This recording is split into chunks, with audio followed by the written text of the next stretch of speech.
Salut tout le monde, bienvenue dans cette nouvelle vidéo. Aujourd'hui, je vais vous parler du Huawei P30. C'est l'un des smartphones les plus attendus de cette année 2019. C'est pour moi l'un des meilleurs smartphones du moment. Honnêtement, il a vraiment toutes les cartes en main pour être le smartphone le plus vendu en France. Il n'est pas trop grand, il a un superbe écran AMOLED, il a une prise jack, il a un certificat d'étanchéité, très bon en tout ce qui est rendu photographique, il a plein d'autres qualités. Je vous propose comme d'habitude de faire un petit peu un tour de la boîte qui est fournie avec le smartphone, de voir un peu les accessoires auxquels on a droit pour 799 euros. Et ensuite, bien sûr, on passera au design, à la finition du smartphone et également à son interface. Comme d'habitude, posez-moi vos questions dans les commentaires, n'hésitez pas également à vous abonner à ma chaîne YouTube et on se retrouve tout de suite pour la présentation du Huawei P30. Alors le coffret est classique, il ressemble à tous les coffrets fournis par Huawei depuis plusieurs années aujourd'hui. Comme d'habitude, la mise en avant du partenariat avec Leica et la petite notion de triple caméra. Attention néanmoins, il n'y a plus de capteur monochrome sur ce smartphone comme ça avait été le produit mis en avant sur le P9 et le P10. Donc depuis la sortie du Huawei P20, il n'y a plus de capteur monochrome directement sur ces smartphones. Au niveau des caractéristiques sur la boîte, on retrouve quelques informations. Donc bien sûr, le modèle, c'est un Huawei P30 en 128 Go d'espace de stockage. Pas de possibilité de mettre une carte micro SD, il faut passer par une carte propriétaire développée par Huawei, les cartes NM. Donc c'est des nano SD en fait si vous voulez, qui permettent d'augmenter la mémoire de 256 Go. C'est un petit peu dommage, néanmoins ça permet tout de même d'avoir un système qui permet d'optimiser et d'améliorer un petit peu la capacité de stockage du smartphone. La version c'est bien sûr 6 Go de RAM, Breathing Crystal, donc en fait c'est une version nacrée, en France elle est traduite en tant que nacrée, c'est une version assez sympa, c'est pour ça que j'ai voulu vous la présenter, parce que les versions noires et bleues, même si elle s'appelle Aurora Blue, proche du Twilight, sont assez classiques, cette version est un petit peu plus originale pour moi. Sinon, pas d'autres particularités, on n'a pas d'informations, si ce n'est bien sûr que c'est un smartphone double SIM comme d'habitude. Comme sur tous les téléphones que j'essaye et que je vous présente, vous avez bien sûr droit à un document lié à la garantie du smartphone et un guide de démarrage rapide traduit en français. Ça peut toujours aider, après moi je m'en sers pas, vous en doutez, parce que j'ai un peu l'habitude de naviguer sur ce genre de produit, néanmoins j'ai pas mal de demandes sur YouTube qui veulent savoir, des gens qui veulent savoir si un document est disponible en français pour le premier démarrage, et c'est le cas sur ce produit. Nous avons droit ensuite à un câble USB type C pour la recharge du smartphone, rien d'étonnant là-dedans, les câbles comme toujours chez Huawei sont d'une longueur assez confortable, ce qui est toujours intéressant. Des écouteurs, alors ce ne sont pas des intra-auriculaires, mais ils sont plutôt performants, il y a une sortie pour les basses et pour les aigus, donc c'est un produit qui est plutôt qualitatif. Et bon point sur ce smartphone, il y a toujours la prise mini jack en 3.5, donc c'est vraiment pour moi un point fort aujourd'hui sur un smartphone de pouvoir le recharger tout en écoutant de la musique. Et enfin, un bloc chargeur assez costaud, supercharge. Donc là, c'est vraiment un smartphone qui est compatible avec la fast charge de chez Huawei. Vous pouvez charger de 0 à 100% en 1h10 à peu près. La batterie n'est pas énorme, environ 3650 mAh. L'autonomie n'est également pas vraiment son point fort selon moi. Plusieurs tests disent que oui ou non. Donc il y a pas mal de divergences sur ce point-là. Néanmoins, l'autonomie, même si elle n'est pas extraordinaire, est compensée par une vitesse de charge assez impressionnante. 1h10 pour faire 0 à 100%. Et enfin, pour finir, vous avez bien sûr le petit outil d'extraction qui vous permet d'accéder au tiroir dans lequel vous pouvez mettre soit deux cartes nano SIM, soit une carte nano SIM plus une carte nano SD propriétaire afin d'étendre la mémoire de 256 Go en plus des 128 Go d'espace disponibles sur le smartphone. Petite déception pour ma part, il n'y a pas de coque de protection fournie directement avec le smartphone, je trouve ça dommage, d'autant plus que Huawei et Honor avaient pris le pli de nous en fournir systématiquement. Ça n'est pas le cas pour ce smartphone vendu, je le rappelle, à 799 euros. Le coffret, vous l'avez vu, n'a rien d'extraordinaire, il n'y a pas de coque de protection, il n'y a pas de chargeur sans fil, parce que je rappelle que ce smartphone n'est pas compatible avec la charge sans fil. Donc c'est un coffret somme toute assez classique, on aurait aimé néanmoins trouver une protection afin de protéger le produit dès sa sortie de la boîte. Et voilà le fameux Huawei P30 en version nacrée, c'est vraiment une version qui est sympathique. Alors oui, c'est un dégradé mauve vers le bleu clair qui est un peu féminin, c'est une couleur qui est assez particulière, il faut vraiment aimer. Moi je trouve que c'est plutôt cool dans le sens où ça change un peu des couleurs déjà disponibles, et ça change surtout de la version noire qui est très classique et du Aurora Blue qui se rapproche d'un Twilight un peu démodé aujourd'hui.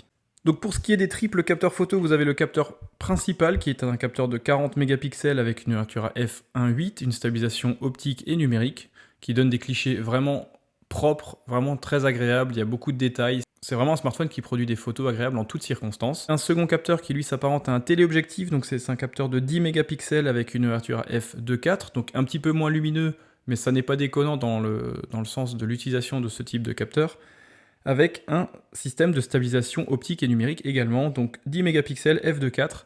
focale de 81 mm. Et enfin, le troisième capteur photo est un capteur grand angle d'une focale de 16 mm, 16 mégapixels avec une ouverture à f2.2, sans stabilisation ni optique ni numérique, c'est un peu dommage, néanmoins ça permet de faire des photos assez sympas. Méfiez-vous, néanmoins c'est quand même une focale qui déforme énormément les perspectives. Et enfin, sur le dessous, on retrouve un double flash LED, des capteurs servant à la mise au point, et la petite notion liée à Leica, donc ce sont des optiques Sumilux avec les informations quant à l'ouverture et les focales disponibles sur ces trois appareils photo. Donc la coque arrière est vraiment jolie, c'est un verre traité qui est plutôt sympathique. Après, il est vraiment très sensible aux traces de doigts comme toujours, donc si vous êtes maniaque, emmenez un petit chiffon ou alors prenez plutôt une version claire. Cette version est quand même moins sensible aux traces de doigts, néanmoins elles sont un peu moins visibles que sur les versions noires et Aurora Blue. Donc voilà, donc il faut savoir que ça reste vraiment très sensible aux traces de doigts. Petit point faible en termes de développement et de design, les triples capteurs photo dépassent toujours de la coque, ils sont un petit peu tranchants, assez vifs comme ça, je trouve ça un peu dommage, on aurait pu optimiser, avoir un smartphone vraiment harmonieux s'ils avaient été directement implantés au niveau de la coque. Ça n'est pas le cas, ça n'est pas forcément gênant, néanmoins l'absence de coque fournie d'origine fait que le smartphone est bancal quand vous le posez sur une table, et je trouve ça un petit peu dommage. Huawei aurait vraiment pu travailler un peu l'intégration de ces capteurs photo. Sur la tranche, on retrouve bien sûr le bouton de contrôle volume plus et moins avec le bouton power juste en dessous. Sur la tranche inférieure qui est légèrement usinée, un petit peu plus rectiligne que les autres faces du smartphone, ça donne un aspect assez premium, assez design, assez sympathique. On retrouve bien sûr le haut-parleur, la connexion USB type C, un microphone extérieur et gros point fort, la prise mini jack 3.5 qui permet en plus de profiter d'une qualité audio très intéressante. Sur la tranche opposée, aucune interaction, pas de bouton, si ce n'est le tiroir Nano SIM dans lequel vous pouvez mettre deux cartes Nano SIM ou une carte Nano SIM plus une carte propriétaire Nano SD fabriquée et développée par Huawei afin d'étendre la mémoire. D'origine, vous avez 128 Go et vous pouvez l'optimiser et l'améliorer de 256 Go grâce à la carte Nano SD. Et enfin, sur la face du dessus, qui est également usinée à plat, comme ça, qui donne un design assez premium, vous avez simplement un microphone extérieur et deux antennes afin de permettre le passage des ondes. Sur la face avant maintenant, on retrouve ce superbe écran de 6,1 pouces, définition Full HD+, c'est une technologie OLED, donc ça veut dire des contrastes infinis, des couleurs très saisissantes et en plus une économie d'énergie sur les affichages noirs. Définition de 2340 par 1080p, ça nous donne une densité de pixels d'environ 422 pixels par pouce, ce qui est largement suffisant pour l'utilisation classique d'un smartphone. Le taux d'occupation de la face avant est plutôt bon, aux alentours de 79-80%. Comme tous les smartphones commercialisés ces derniers temps, l'encoche est en forme de goutte, celle-ci est plutôt réduite. Honnêtement, le taux d'optimisation de la face avant proche de 80% est très appréciable, d'autant plus qu'un écran de 6,1 pouces aujourd'hui est plutôt compact. Et bien sûr, comme toujours chez Huawei et Honor, vous avez la possibilité de masquer cette encoche en générant une bande noire. C'est d'autant plus intéressant que l'utilisation d'un écran AMOLED permet de générer un noir absolu, ce qui fait vraiment illusion et qui donne l'impression d'avoir une bordure sur le haut de l'écran. Et comme vous le savez, ce Huawei P30 est équipé d'un lecteur d'empreintes. C'est un lecteur d'empreintes optique, et donc ça n'est pas un lecteur d'empreintes à ultrasons. À ma grande surprise, il est vraiment performant, facile à paramétrer, c'est vraiment une bonne surprise, il fonctionne assez bien, il est plutôt efficace. Alors rapidement, avant de prendre en main le smartphone plus en profondeur, je vais vous parler de ses caractéristiques techniques. Donc c'est un produit équipé d'un processeur Kirin 980 couplé à un GPU Mali G76 MP10, donc c'est vraiment un produit qui en a sous le pied, qui est performant, qui fera tourner toutes les applications et tous les jeux disponibles aujourd'hui sur le Play Store. N'ayez aucune crainte quant à ces questions, je reçois beaucoup de questions quant à l'utilisation de Fortnite, d'autres jeux vidéo. Sur ce smartphone, aucun problème. 6 Go de RAM, 128 Go d'espace de stockage et je vous l'ai dit 2 fois, possibilité d'étendre la mémoire en utilisant une carte Nano SD fabriquée et développée par Huawei. Appareil photo, c'est vraiment très bon, honnêtement les capteurs photo à l'arrière, 40 mégapixels f1.8, 10 mégapixels f2.4 et 16 mégapixels f2.2. Pour l'appareil photo frontal qui se cache dans cette petite encoche, c'est un capteur de 32 mégapixels avec une ouverture à f2. Honnêtement, les résultats sont vraiment bluffants. C'est vraiment agréable de faire des photos avec ce smartphone. Si vous avez eu l'occasion de passer sur ma page Instagram, la page TonyTech, j'ai fait quelques clichés en mode macro avec ce smartphone et les résultats sont plutôt bluffants. En termes d'interface, c'est bien sûr EMUI en version 9.1.0 et ça tourne bien sûr sur Android 9.0, la version Pie. Donc là, tout est mis à jour. Après, je reconnais que comme la presse l'a dit, l'interface commence à faire un petit peu vieillotte, les icônes n'ont pas beaucoup évolué, la navigation n'a pas beaucoup changé. On a toujours l'impression d'avoir même un P20 ou peut-être même un P10 dernièrement mis à jour. C'est un peu dommage, j'aurais aimé un peu de nouveauté et de fraîcheur dans le développement de l'interface. Pour ce qui est de l'autonomie, 3650 mAh, donc ça c'est plutôt une valeur qui est dans la moyenne basse des smartphones haut de gamme commercialisés aujourd'hui. L'autonomie n'est pas extraordinaire, honnêtement moi j'étais un petit peu déçu. Pourquoi? Parce que Huawei m'a déjà appris et m'a déjà habitué à beaucoup mieux. Et l'utilisation d'un écran OLED cette fois-ci, parce qu'il faut savoir que le P20 à l'époque était équipé d'un écran LCD IPS et que seule la version Pro avait droit à un écran AMOLED, permettent d'économiser théoriquement pas mal d'énergie, notamment sur l'affichage des noirs.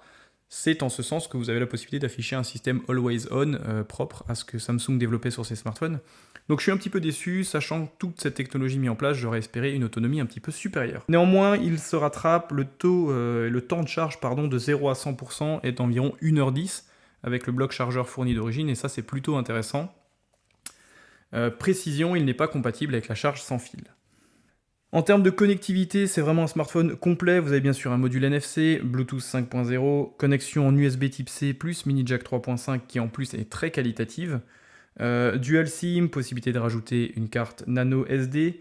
Donc c'est vraiment un produit qui est dans l'air du temps, qui en a sous le pied et qui a vraiment toutes les cartes en main, je l'ai déjà dit, pour être le meilleur smartphone de l'année. Honnêtement, moi par rapport à son prix, à ses dimensions, à la qualité d'affichage et à la qualité des photos, c'est vraiment un produit extraordinaire. Je trouve que c'est l'un des plus intéressants commercialisés jusqu'alors.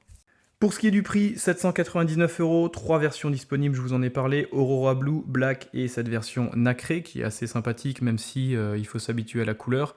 Et comme je vous l'ai dit, très sensible aux traces de doigts, vous pouvez le voir, là je ne l'ai pas beaucoup manipulé. J'ai pas les mains grasses en théorie et c'est déjà criblé de marques. Pour ce qui est de la qualité vidéo, bien sûr il filme en 4K à 30 images secondes, il fait des ralentis à 960 images secondes, attention définition HD. Le résultat est plutôt amusant, après en termes de rendu qualité ça n'est pas vraiment exploitable, c'est plutôt un gadget pour moi. Ça scintille énormément, c'est très bruité et une définition HD en début 2019 c'est un petit peu dommage. Néanmoins c'est présent et c'est toujours amusant à utiliser. Full HD 60 images secondes, 4K 30 images secondes, le rendu est plutôt propre, la stabilisation fonctionne très bien et la captation audio est plutôt qualitative.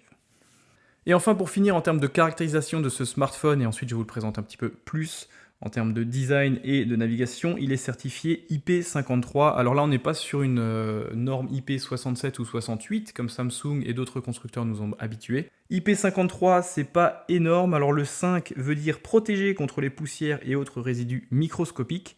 Et le 3 de IP53, protégé contre l'eau en pluie jusqu'à 60 degrés de la verticale. Donc n'essayez pas de l'immerger, de le mettre dans l'eau ou même de vous en servir en ayant les mains mouillées, je vous le déconseille. IP53, c'est vraiment la certification la plus basse possible à mon sens sur ce genre de produit. IP67 ou IP68 aurait vraiment permis d'utiliser ce smartphone tranquillement et sereinement à proximité d'une piscine ou dans la cuisine, etc.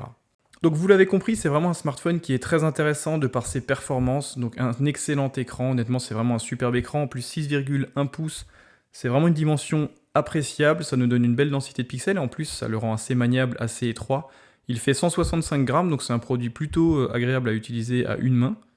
L'interface, certes, n'a pas changé, mais la navigation par geste est toujours aussi efficace. C'est vraiment, ça tombe sous le sens, c'est très pratique. Le fait de supprimer les boutons de navigation Android, pour moi, c'est vraiment un plus aujourd'hui. Ça permet d'avoir une interaction et un dégagement de son écran assez sympa. J'aurais aimé néanmoins un travail un petit peu plus moderne, entre guillemets, sur l'interface.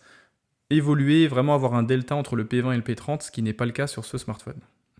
Pour revenir au capteur photo, le capteur principal équipé d'un capteur de 40 mégapixels, ouverture f1.8, focale de 27 mm avec stabilisation optique et numérique est vraiment excellent, le rendu est vraiment très propre.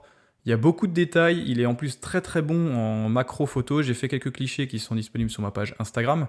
Alors après c'est des clichés faits à la va-vite, néanmoins ça vous montre quand même les capacités de macro de ce produit, d'autant plus que vous pouvez profiter de la focale de 81 mm sur le second capteur, afin de vraiment profiter d'un superbe macro, d'un superbe rendu macro, et je trouve que c'est vraiment bluffant. Et enfin, le troisième capteur, qui lui est un grand angle, ne m'intéresse pas énormément, le rendu est forcément un petit peu moins qualitatif, 16 mégapixels f2.2 sans stabilisation, donc c'est un petit peu plus brouillon, néanmoins ça permet d'avoir un smartphone polyvalent qui permet de faire des photos classiques avec sa focale de 27 mm, en téléobjectif avec sa focale de 81 mm, et enfin son capteur équipé d'une focale de 16 mm permet de faire des photos quand vous manquez un peu de dégagement ou quand vous voulez prendre un bâtiment et que vous êtes assez près, etc. Donc ça permet quand même une polyvalence du produit qui est assez intéressante et le rendu global, général de ces trois capteurs est vraiment excellent. Petite précision quant au capteur photo de 40 mégapixels, celui-ci est équipé d'une ouverture à f1.8 et en plus c'est un capteur qui est un petit peu plus grand que la norme. Donc un capteur plus grand veut dire plus d'entrée en lumière, une dynamique de couleur un peu plus performante. Une ouverture un petit peu plus généreuse aurait permis de limiter encore la montée en ISO et de faciliter l'entrée de lumière pour les photos. Ça aurait été à mon sens encore plus performant et plus qualitatif. Néanmoins, le rendu est très bon. Sur la face avant, rien à dire sur le capteur de 32 mégapixels. Vous l'aurez compris, 32 mégapixels f2, c'est vraiment une fiche technique très solide pour un capteur frontal et le rendu est bien sûr au rendez-vous. Il est bien sûr équipé de toutes les fonctionnalités de génération de photos en portrait, bokeh, flou d'arrière-plan, beauté, etc. Et le rendu est vraiment propre. Alors aujourd'hui, c'est vraiment les processeurs, donc l'intelligence artificielle, le côté neuronal qu'ils mettent en avant sur leurs processeurs, qui permettent de mieux détourer les sujets et vraiment de générer des bokeh progressifs qui s'apparentent vraiment à des bokeh générés par une optique à grande ouverture sur un appareil photo réflexe avec un capteur APS-C ou full frame. Donc là, il y a vraiment une progression et une évolution en termes du rendu du bokeh qui est vraiment bluffante. On a vraiment l'impression d'avoir affaire à un bokeh optique. Et là, c'est vraiment un grand pas qui est fait en avant dans le rendu photographique d'un smartphone. Pour ma part, je m'en suis servi environ 15 jours, donc dans les gros points forts, je mettrai bien sûr son design et sa taille. Honnêtement, il est assez compact, 6,1 pouces, 165 grammes, c'est un smartphone agréable à utiliser à une main. L'écran OLED est vraiment très bon, très lumineux, un rendu colorimétrique vraiment parfait. Le rendu photo général, alors le capteur principal est vraiment très bon, plein de détails, des belles couleurs, une belle dynamique de couleurs. C'est lié intrinsèquement à l'utilisation d'un capteur un petit peu plus grand, donc les dynamiques de couleurs sont un peu plus intéressantes et il est un petit peu moins sujet à la montée en ISO, dans le sens où il capte un peu plus de lumière qu'un capteur sur un autre smartphone lambda. Et enfin, le rendu du téléobjectif et du capteur grand angle est également intéressant. Gros point fort sur ce smartphone, je le mets vraiment en avant, c'est bien sûr la conservation de la prise mini jack 3.5 qui en plus a un rendu audio vraiment très agréable.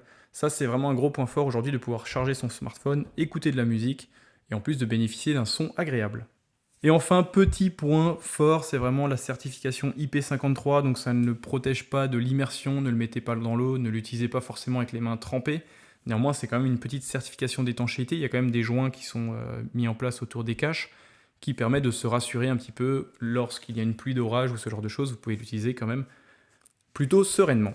Pour ce qui est des points négatifs, ce sera assez rapide. Déjà, ce sera l'interface. Alors, elle n'est pas horrible, elle n'est pas complètement démodée. Néanmoins, j'aurais aimé un peu, comme pour Xiaomi, qu'il y ait un travail qui soit fait sur cet OS, une restructuration, un redesign des icônes, de la navigation, pourquoi pas des widgets. J'ai l'impression que ce widget météo existe depuis le Huawei P9 et je suis pas sûr de me tromper en disant ça.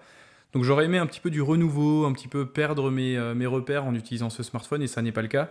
EMUI 9.1.0 sur Android 9.0 Pie, honnêtement c'est toujours très connu, ça ne change pas et c'est un peu dommage. Le placement du lecteur d'empreintes, alors même si celui-ci fonctionne plutôt bien, il est assez bas, je trouve en fait, il est assez bas, il est assez proche du bas du menton du smartphone et je trouve ça assez dommage. J'aurais aimé qu'il soit placé un peu plus haut au milieu de l'écran, là vous voyez, il faut vraiment faire une petite gymnastique. Après, gros point fort, il fonctionne vraiment super bien. Et enfin, pour finir, 2 points, il n'est pas compatible avec la charge sans fil, ça n'est pas vraiment un point négatif, néanmoins c'est une technologie qui doucement fait son chemin et qui va devenir bientôt, je pense, commune à tous. Donc pas de charge sans fil, et enfin il n'est pas compatible avec les cartes micro SD. Il faut impérativement passer par Huawei pour se fournir une carte nano SD afin de profiter d'une extension de mémoire. Après, d'origine, il y a quand même 128 Go, donc la plupart des gens n'auront pas besoin d'étendre cette mémoire. Je vous remercie d'avoir suivi cette vidéo de présentation. Vous l'avez vu, c'était assez court. Après, c'est un smartphone qui est connu, qui a été présenté et représenté sur plusieurs chaînes YouTube, sur plusieurs vidéos, dans plusieurs articles de presse. Sachez tout du moins que c'est vraiment l'un des meilleurs smartphones que j'ai essayé. Son rendu photographique, son affichage est vraiment excellent. Le rendu audio est vraiment très bon. Sa compacité, sa finition et les matériaux utilisés sont vraiment premium. C'est un smartphone qui a vraiment toutes les cartes en main. Je l'aime beaucoup. C'est vraiment l'un des meilleurs produits du moment. En toute franchise, il n'a vraiment pas de points négatifs qui méritent d'être mentionnés. Peut-être qu'une mise à jour pourrait corriger cet aspect un petit peu vieillot de l'interface. Le placement du lecteur, c'est plutôt une gymnastique à faire, une question d'habitude. Donc pour moi, c'est vraiment un smartphone qui a fait un sans faute. Si vous regardez différents tests, toutes les personnes l'ayant eu sont unanimes. C'est vraiment un produit qui ratisse toutes les cartes et toutes les caractéristiques aujourd'hui importantes sur un smartphone. Donc c'est-à-dire une autonomie plutôt solide, même si je m'attendais un petit peu à mieux. Un temps de charge record, un superbe écran OLED, une finition hors norme, une petite certification d'étanchéité malgré tout, un rendu photo extraordinaire. Je vous invite un peu à vous rendre sur ma page Instagram. J'ai fait 2, 3 ou 4 photos peut-être de ce produit en mode macro et c'est vraiment bluffant. Les capteurs photos sont vraiment performants. On passe vraiment un cap avec ce produit, on arrive vraiment sur ce qui se fait de mieux et on commence vraiment à se poser la question sur est-ce que je dois encore emmener mon réflexe ou mon compact quand vous partez en vacances. Pourtant, comme vous le savez, j'ai fait énormément de photographies avec des appareils photo professionnels, donc des appareils équipés de capteurs 24-36. Je vous parle vraiment de boîtiers pro avec des focales vraiment hors de prix. Donc bien sûr, le rendu ne sera jamais le même, c'est pas ce que je suis en train de dire. Néanmoins, aujourd'hui, pour l'utilisation que nous avons de nos photographies, c'est-à-dire partager sur les réseaux sociaux ou les montrer à ses proches, c'est vraiment largement suffisant, surtout depuis la mise en place de ce bokeh, de ce flou d'arrière-plan progressif en mode portrait. N'hésitez pas à me poser vos questions dans les commentaires, on se retrouve prochainement pour d'autres tests, il y aura d'autres smartphones, il y a le Galaxy A40 je crois qui est en train d'arriver, qui m'a été livré par Samsung. Posez-moi vos questions, si vous voulez que je fasse des tests spécifiques sur ce produit, je peux, je l'ai encore pendant quelques jours. Et je vous remercie d'être toujours plus nombreux, j'espère passer la barrière des 10 000 abonnés d'ici 1 ou 2 mois, ce serait plutôt cool pour mes projets. A très bientôt.